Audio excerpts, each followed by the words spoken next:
Hello and welcome to the latest edition of Yahoo Footballing Weekly with me, weekly Yahoo columnist Neil Humphreys, and my best buddy, Yahoo editor Chia Keong. And we have Stickman back again for this week as a guest. Well, you know, we actually had a human guest, but something happened. This one is not actually our fault. Okay. It's kind of your fault, and I'll explain why. Because your comments about local football are so many now, we've had to do two things. One, we've had to devote a whole new section just to your comments. Thank you for that. Thank you very much. Which we'll get to shortly. And two, because all of your comments, or most of your comments, were about local football, we had someone coming in to talk all about the sensitive issues around local football and unfortunately, administrative idiocies. idiosyncrasies. Whatever you want to call it, forced us to put Stickman out again. Yes. Administrative, logisticals, idiosyncrasies. But we don't take umbrage on this show. Nope, we just carry right on as if nothing happened. So we do have a local representative this week, Stickman. He's got lots to say about local football, but not as much as viewers had to say. On all our platforms, you've been sending comments in to TikTok, to YouTube, to Facebook, to Twitter. Spotify. Thank you for joining us on Spotify. Apparently our numbers are going up week on week. And I just want to add to that, we had over 120,000 views just on TikTok alone. So thank you. How awesome is that? Thank you very much. Thank you very much again. So tell us, what have we got? Let's go through some of these comments. Well, last week we talked about VAR, how is this ruining football. So we are saying VAR is bad, it should go. But there are some defenders from the users. There's one who just has a ghost emoticon as a name. And it's just say, I disagree. VAR provides clarity and fairness to the game. The officials need to improve on their officiating standards. Yeah. I take the first part. Thanks for writing in. I take the first part about improving clarity, yes. But I think there's a bit of a misconception about fairness because VAR, okay, go back a step. Offside, which is what many of the VAR decisions involve, offside. If you look at the rules of the game, offside is about improving the fairness of the game by not giving the attacking player an unfair advantage by being in front of the defence. It's a straightforward rule, but often difficult to implement. Some of the goals that have been chalked off because of offside, the guy in an offside position had no advantage whatsoever.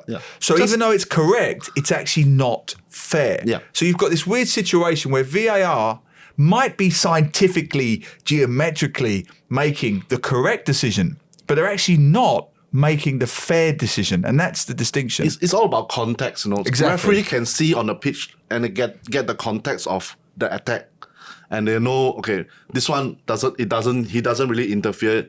There's no advantage gain for him being millimeters offside. Correct. So that's fine. But when you have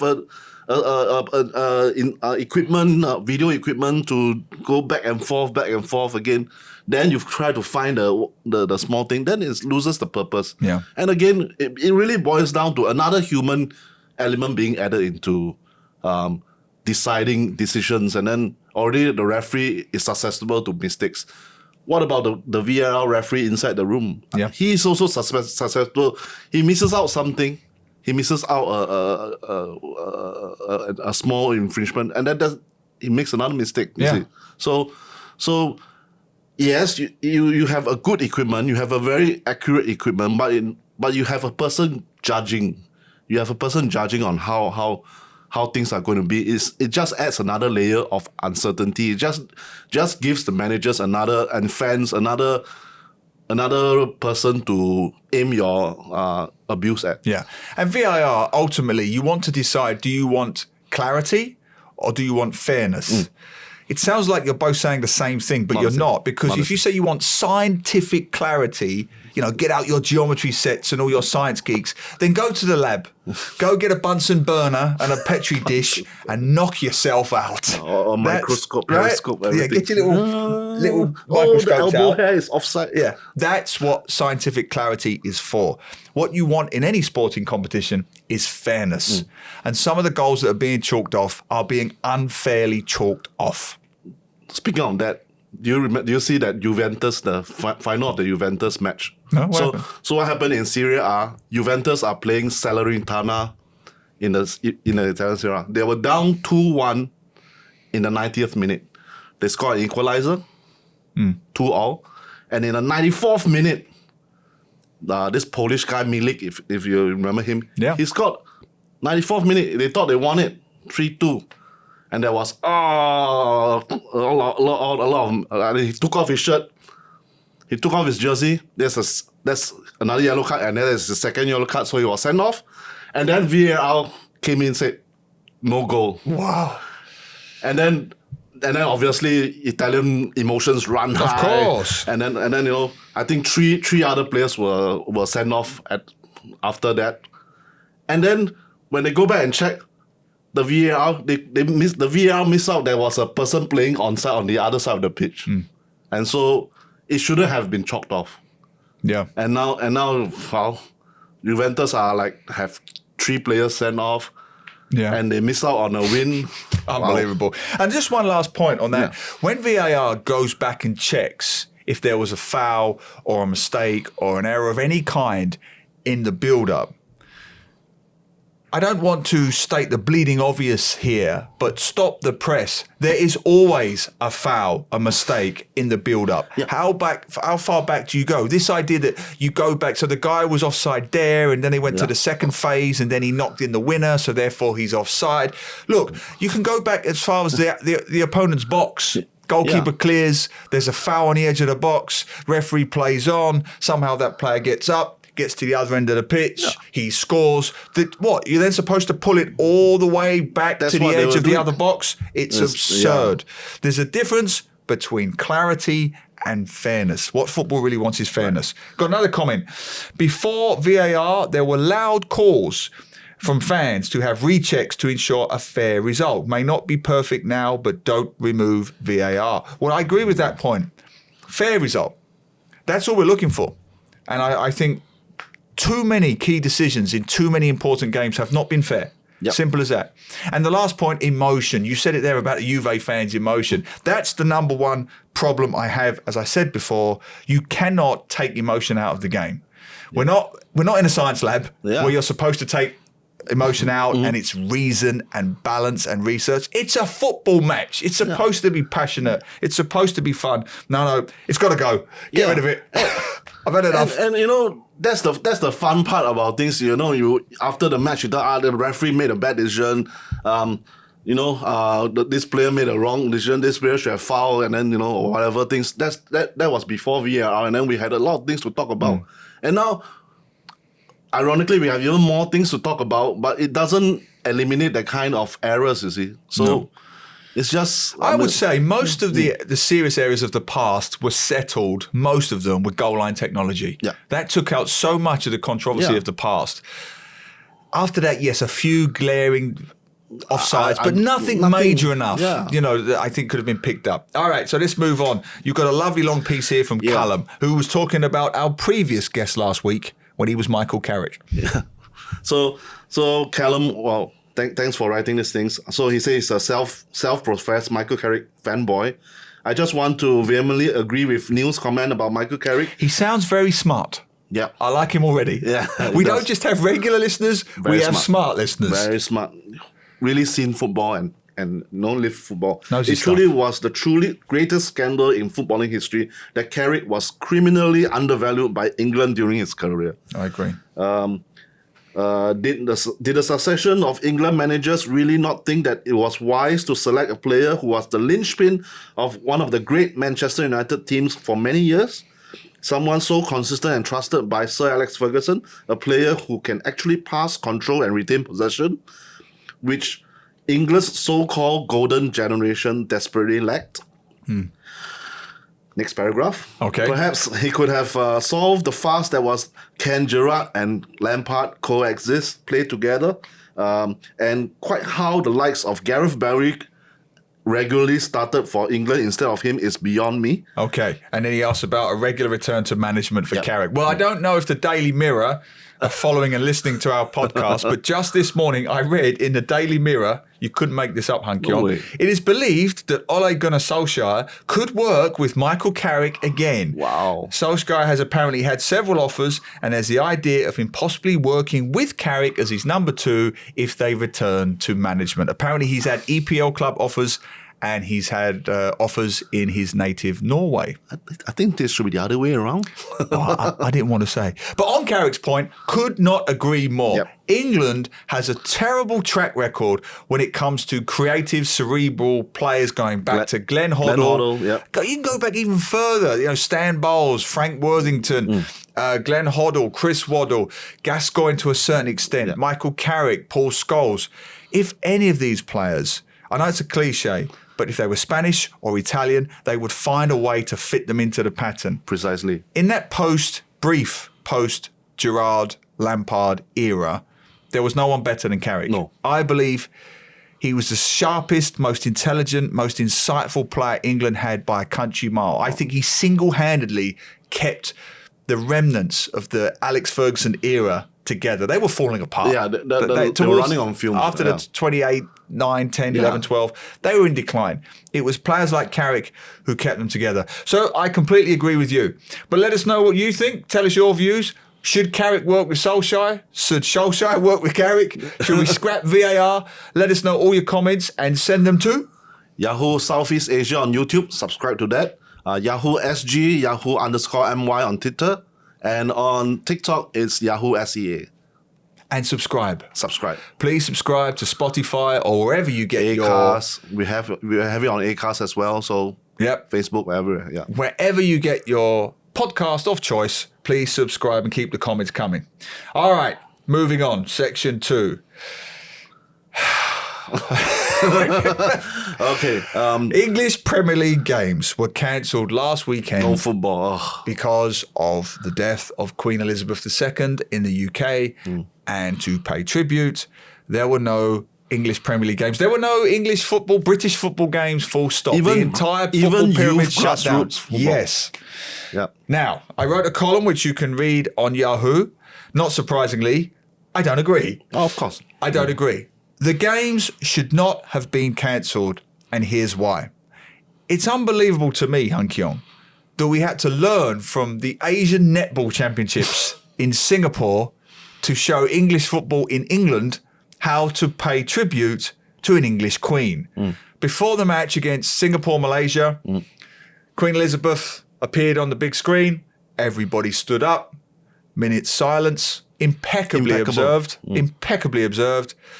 Whistle, game, the game goes on, life goes on. Why couldn't English football have done the same? You took away the single most profound and successful form of tribute, which is the minute silence. Bringing together a group of people in a moment of solemn reflection. It's not perfect, as I said in the column, but there's nothing currently better than the 1 minute silence. And they took it away from football. And the thing is, after the 1 minute silence, there was that, everybody will simultaneously, when it ends, everybody applause. Exactly. That's the thing we want to see from a group, that like a stadium of fans.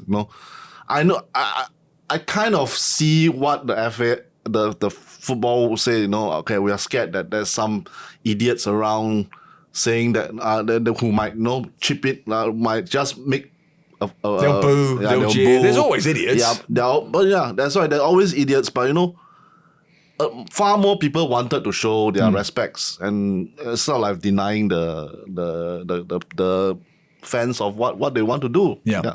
I agree. When you cancel all of English football to pay tribute to Queen Elizabeth, I think you're actually doing the opposite.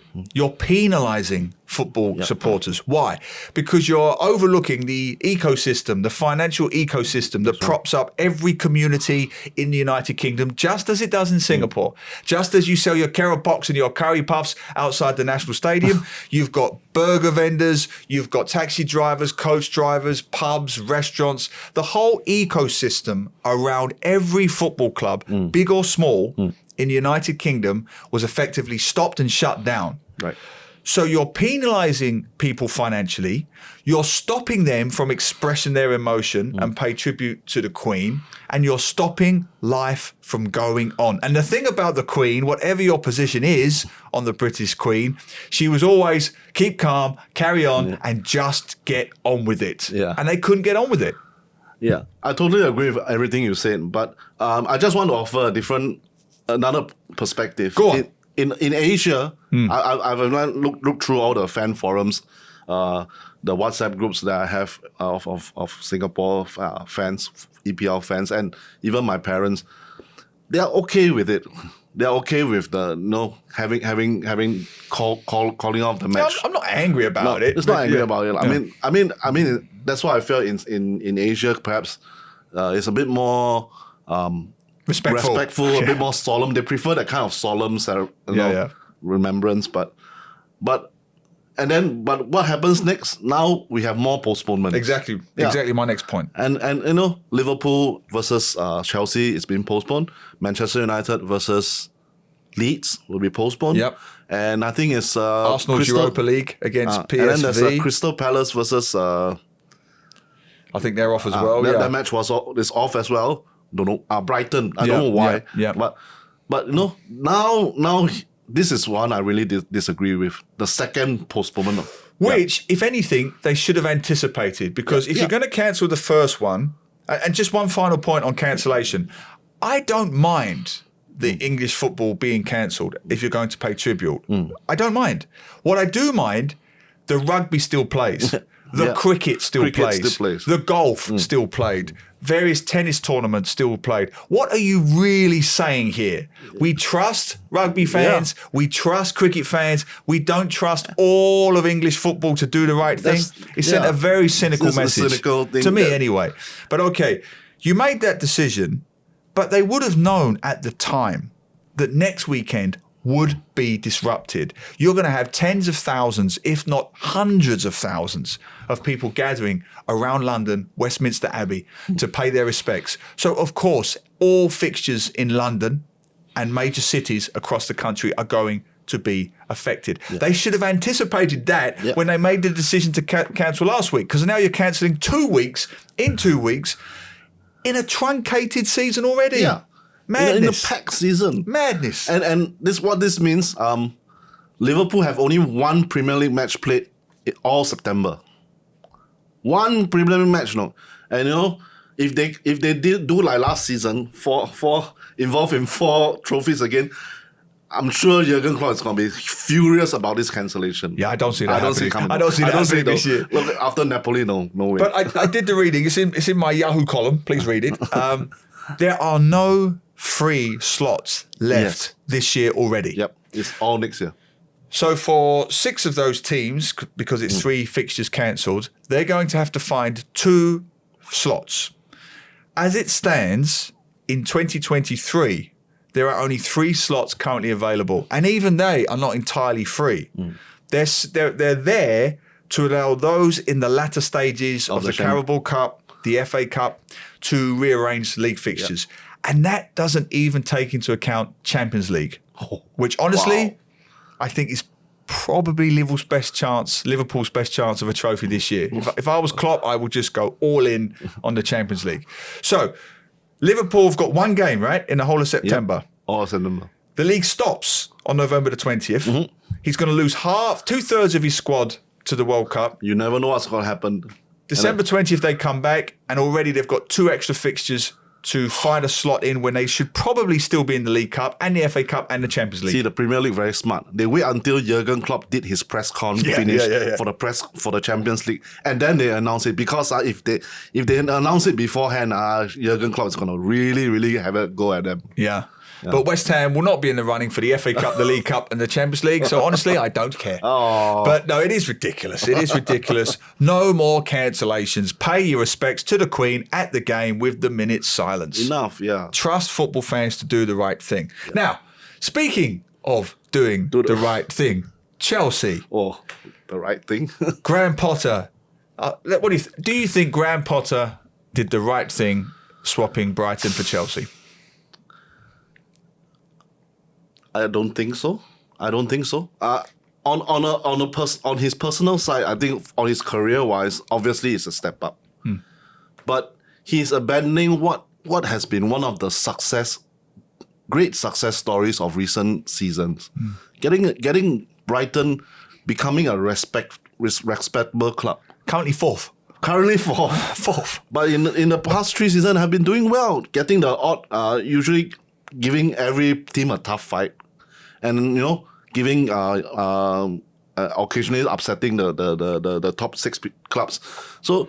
And he's created a side which is the players are definitely, you've seen them improve after when they join and they're playing for Brighton. So it must be something good there.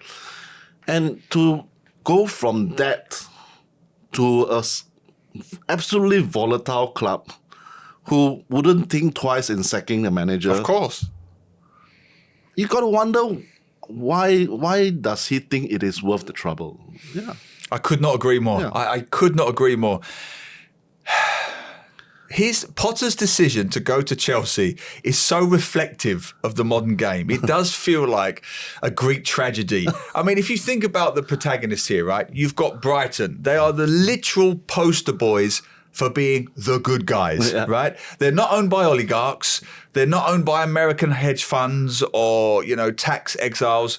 They're actually owned by a local guy, a local boy made good, a self-made rich man who did everything right.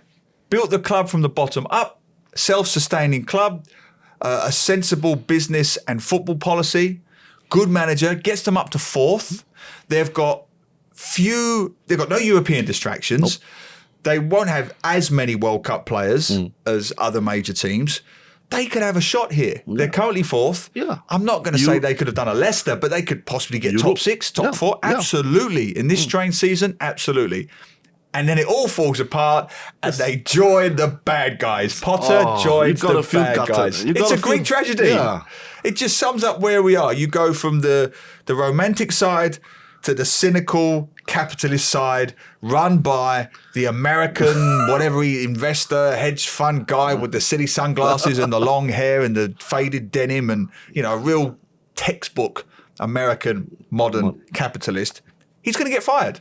Of course he's going to get fired. Yeah. He said, Graham Potter said in his first interview, I was attracted to Chelsea because of the long-term vision of the owners. No, you were attracted by the money. No way. There's no long-term vision in Chelsea, okay? I think it's 16. 16 managers, did I read? 12 managers. 12 managers in 16 years. 12 managers in 16 years have come and gone at Chelsea. And then you've got these guys. So coming back to the bad guys, who else spends £250 million, not dollars, pounds.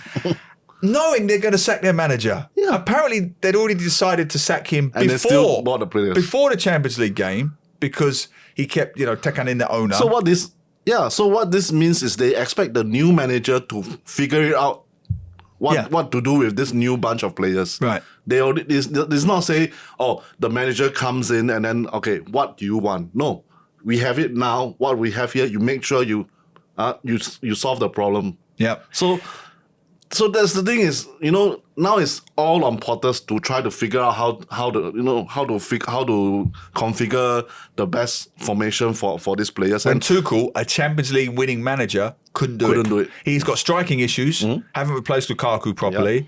He wanted to offload several players that he was overruled on. One of which was Pulisic. Pulisic is a big star in America, so they kept him for branding purposes. So Pulisic is almost their poor man's Ronaldo. He's just there. They almost wanted Ronaldo. I know, ridiculous. Yeah. And apparently the story goes, Tuchel had to do a PowerPoint presentation to what's his name, Todd Bowley, saying why we should not buy Ronaldo. Like he's doing a primary school PowerPoint presentation. And that's how the relationship got bad because Bowley wanted Ronaldo. And it's like, wow. I mean, I hope Graham Potter does okay out of it. It's a great opportunity for him. Of course, who are we to... Yeah. He's going to get paid 10, 15 million pounds. He's got a massive budget. We wish him well. But I kind of hope now, I think your neutrals, your hopeless romantics, they'll be desperately hoping Brighton finishes above Chelsea this season. Oh, that would be Can the you imagine? ultimate irony. Right? Man. It's possible. It's possible. I think it's about 4th and 8th at the moment or something like that. I mean, if he can't get Chelsea quickly up, there's every chance of them doing that. Well, what do you think? Did Graham Harry Potter make the right decision, moving along Hogwarts to Stamford Bridge, or should he have stayed at Brighton? How long will he last? Will Brighton finish above Chelsea? Sending your comments, your views, your opinions to all of our platforms, which are Yahoo Southeast Asia on YouTube, Yahoo SG, Yahoo_MY on Twitter, Yahoo SEA on TikTok.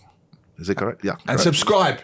You must subscribe, please, to all our platforms. Right, moving on to our most contentious subject, which is why we have nobody sitting in the chair. Of all of the things we've discussed on this show, some serious, some less serious, Fandi Ahmad statue, foreign talents in the game. For some reason, Young Lions, youth development, has really struck a nerve with our readers. I mean, what? Yeah. Firstly, you're the Singaporean. Get out your pink IC and wave it around. You're the Singaporean. Why? And then tell us about some of the comments. Yeah, I think you always see Young Lions as something like, in the future it'll be better. If it's the Young Lions are good, the future will be better. We'll get somewhere. But obviously they haven't been doing that well in the Premier League, Singapore Premier League. So and now. In recent weeks, they've been losing really badly, and so we're wondering how can we help the players? And then some of them are could be the readers' friends who have been I'm sure on the thing, and then that's why they I think that's a thing that you look to Young Lions that are the future, and then if they are struggling, then our future looks bleak. Well, that is the point, isn't it? They are the literal symbol or barometer of where our football development currently is. Yes. If Young Lions are doing well, like they did under Fandi, there's hope for the future. At the moment, they're struggling. Yeah. So many comments. One of my favourites from Anonymous Marine. Thanks for sending it in. Yep. He said, great podcast and discussion, guys, about the Young Lions. Nice. They do play some really progressive football, but are hindered by inexperience and the need to constantly rotate. There are positives from the project. Arguably, they play a better brand of football than other SPL, Singapore Premier League clubs. I would trade defeats for a future team of national players who could implement that style of football. Great comment. Yep. Thank you so much, Anonymous Marine. Look, we will get someone from the Young Lions on the show at some point, and I don't want nothing worse than a middle-aged white man, middle-aged Angmo, speaking Singaporean, speaking for the Young Lions. But psychologically, I'm not sure. I've been covering football for more than 20 years. I've interviewed enough footballers to know that losing 7, losing 10, losing whatever, it does take a toll. And losing consistently. That's the constantly. Key. Yeah. I mean, if you lose one match and then you win one match, that's fine. That's development. But if you keep losing, and there's no way to stem the tide of losing, how the coach reacts to it? That's the first thing. If the coach says, it's fine, you are the development side, losing is nothing. What does that mean to the psyche of the players? And the players themselves keep losing, and then you could never find. Do they find the joy? How do they find the joy in playing that kind of football again? They'll have doubts. That style of football doesn't win me matches. Exactly. And I'm supposed to trust fully in that style. No. Yeah. That's a lot of psychological factors that comes in. So it's not just like you said, you will take the losses if we can develop the side. The losses are the problem. Yeah. No, I agree. We've got another comment. I just want to get a few more in from 122.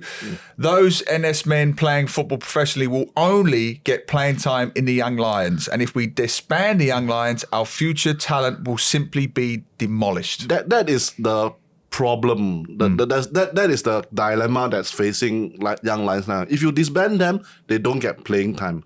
If you play them, they keep losing. But just to jump in there, great comment that relates to that from Cho Jiggery, great name. all the young Lions players do not have senior players guiding and sharing experience. That's the key. Yeah. That's the key for me, Keong. How do they develop during their early stages of their career? Another comment just to finish it off from Bolsdijk. Great name. No choice with the young Lions. As long as NS is around, national service, it's either home and Warriors come back, or they mix young Lions with under 23 foreign players. Young Lions needs an ideological revamp. Now that's a great point. I just want to touch on that. Young Lions needing an ideological revamp. I've said this many times. I hope on this show I will never criticize the young Lions directly. You will never hear me criticize the boys we won't. Or the management. That's not what we're here for. I think the Young Lions project was a superb initiative when it was launched, but the goalposts have been moved by developments beyond their control. When the Young Lions project began, there was no Lion City Sailors, which I think are wonderful additions to the Singapore Premier League, same as Albirex Niigata. But what is the problem with that? The gulf is wider. So the margin of defeat gets wider, and then it becomes psychologically harder to keep coming back after defeat after defeat. And other teams, when they see Lion City Sailors and Albirex doing so well, they want to do as well, and they have the resources. They have the veterans to keep them. And that's why it keeps getting further and further apart. Exactly. Yeah. And the Young Lions is confined by age restrictions. And that's commitments. National service commitments, study commitments in some cases. So you're burdening this great idea, this great initiative, with 3 big boulders weighing down on them that they can't control. They literally can't lift them off. It's not the Young Lions' fault that Lion City Sailors exist, but they do. It's not their fault that Albirex exists, but they do. It's not their fault that they have to do NS, but they do. So you're asking so much of these young boys. And I think all we are suggesting is maybe it's time to relook it. Yeah. Relook the plan. You can tweak a plan. It is allowed. You can amend and change and improve and so on. Yeah, I don't know. Maybe have some player exchange program, whatever. At least bring some veterans in at the very least. Yeah. Last time they used to have allow overage players to play for Young Lions. I remember. I think I do recall some of the old players did help. But now this few seasons they've sort of done away with it. And I think it lacks that kind of, you need a guy with veteran experience in the league to sort of tell the players, you should do this every weekend. You should do like that. You should do like that. Yeah. And then that's why I my suggestion is do like a player exchange program between teams. Yeah. So that they can do some stints in the professional football club, and then while they could get some veteran players into the Young Lions. Yeah. I mean, the Young Lions should really heed the advice of Roy Keane himself. Oh, right. I've just watched it's on YouTube, a great documentary with Gary Neville, where they sit down and they watch old football matches together. Yes. The Roy Keane one has just been released on YouTube. And when Gary Neville is talking to Roy Keane about what he first learned playing at Manchester United when he joined as a young man, he said it was playing with the older guys. I learned more from Steve Bruce and from, who else was there? Paul Ince at that time, and Gary Pallister and Peter Schmeichel than I did from my actual manager. Winning culture. That's what Roy Keane said. Yeah. And it applies to Roy Keane's level of football. It applies to the Young Lions level of football. Yeah. You can have the best coaching in the world. You can have the best templates, the best... You learn from the older guys in the dressing room. You learn with your teammates. Right? That's why you need older guys. Roy Keane learned from Steve Bruce and Brian Robson. And Gary Neville learned from Roy Keane. And who do the Young Lions learn from? They can't all be the same age. Yeah. At some point, you have to move on. Best example for the Young Lions would be the class of 92. Every one of the Manchester United's class of 92, whether it's Beckham, the Neville brothers, Nicky Butt, they all say, Paul Scholes, they all say the same thing. We didn't really win the title that year. No. Eric Cantona and the experienced players did. People forget that. Eric Cantona and a few of the experienced boys were still there. Yep. And they guided the class of 92 through. And that's all the Young Lions need. Someone or a core of older guys to guide them through. Yeah, I absolutely agree. And I hope that we can get our guests to come to... Yes. What do you think? Eventually, yeah. He agrees. He agrees. More importantly, what do you think? Let us know. But finally, one thing I want to finish on, a story that you highlighted to me. We had our good friend, Ash, on our first show, talking about the Deloitte Women's Premier League. Very excited. $300,000 sponsorship, I think. Sponsorship. With Deloitte. Very upbeat, very optimistic, very hopeful. And then what happened? So all their games are being played at Yishun Stadium, which is not being used by the other clubs. And by saying not being used means it's not very well maintained. So what it is that, there is no dugout. The pitches are pretty torn up. And, there's a lot of... there's no scoreboard. There's no live scoreboard. And I think the changing room is also very substandard. So that's what the women's players have been trying to play their football under those conditions. And, the news article sort of saying that this is not the standard that we want. I mean, it feels like, you want a Premier League? Okay, there you go. We give you one stadium, you do whatever you want with it. That's, I mean, it feels... It's bad. It's a bad rap for everybody. Could not agree more. You can't blame Deloitte. In fact, Deloitte should be praised. Yep. They've put in $300,000. Where's the rest of Singapore's corporate money? But they've put in their $300,000. It's more than enough to get going. Singapore has many, a dozen different stadiums, public run stadiums in place. So that shouldn't be an issue. Reading these stories, reading these personal accounts from young footballers, female footballers, heartbreaking. Discouraging, yeah. I would go further. I would say some of it was disgusting because having been in England during the Euros and seeing an entire nation get behind women's game, and then to come back to Singapore and see that young women do not even have dressing rooms in some cases. They're changing in the public toilets. Yes. We are a first world nation and we are giving young female footballers third world facilities. And there's no excuse for that. You can just bring a container, just put down there. Sorry. Just second time I've done this. You can put a container there and then use it for all the changing rooms and whatever. That's a very simple thing to do. It's just need some logistic handling, but you're not handling that. There's no live scoreboard, so they got to keep on asking how many minutes left. How many minutes left? That's come on. But I mean, basics of football are not being applied. They're being applied at grassroots level all around the world. And this is the women's professional game. They're playing on uneven pitches, huge risk of ankle and knee injuries, especially meniscus. I've torn a meniscus myself. If you have an uneven playing surface and your knee does that, that's your meniscus gone. And it happened to me. Second thing, they're sitting on old-fashioned like PE lesson benches, which means your knees are up under your chins, right? That's not right. So you're not even sitting properly. So then when you have to warm up, your knees are not in the right. They're just not right, ready to play. You've got to really work your muscles around your legs. That's point 2. Point 3, I come back to it again. They're turning up, not even having dressing rooms. Any footballer. When I was an 11-year-old boy playing for Barking Junior Football Club in Essex, I had a dressing room. As an 11-year-old boy, I had a dressing room. The women's professional game doesn't have dressing rooms. I think is a travesty. How can I, an English schoolboy, have a dressing room and the professional women's game... Women's don't have a dressing room. ...are changing in public toilets. If we're a first world nation... Give them first world sports facilities. I don't think that's too much to ask. Yeah, it feels like it smacks of like I don't care about it. It's just a women's game. Well, it's just a women's game. And that's after Singapore did reasonably well in the SEA Games. They won their first match, and so first match in how many years? So, I mean, if you really have a heart, it's in the Unleash the Raw project that they want to develop women's football. If you really want to do it, you really need to show it. Absolutely. Could not agree more. Unleash the Raw. Unleash the dressing rooms. For heaven's sake, give them a decent dressing room. Unleash the foreigners. Don't unleash the foreigners. Unleash the dressing rooms. Come on. We're first world nation. Give them first world facilities. Right. What do you think? Are we doing enough to promote women's football in this country?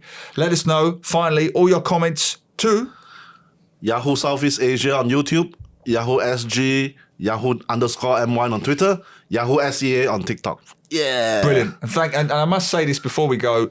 We are genuinely grateful for all your comments coming in. Genuinely, week yeah. on week. 120,000 views just on TikTok alone. That's awesome. Brilliant. Yeah. Before we go, we just want to end off with something happy.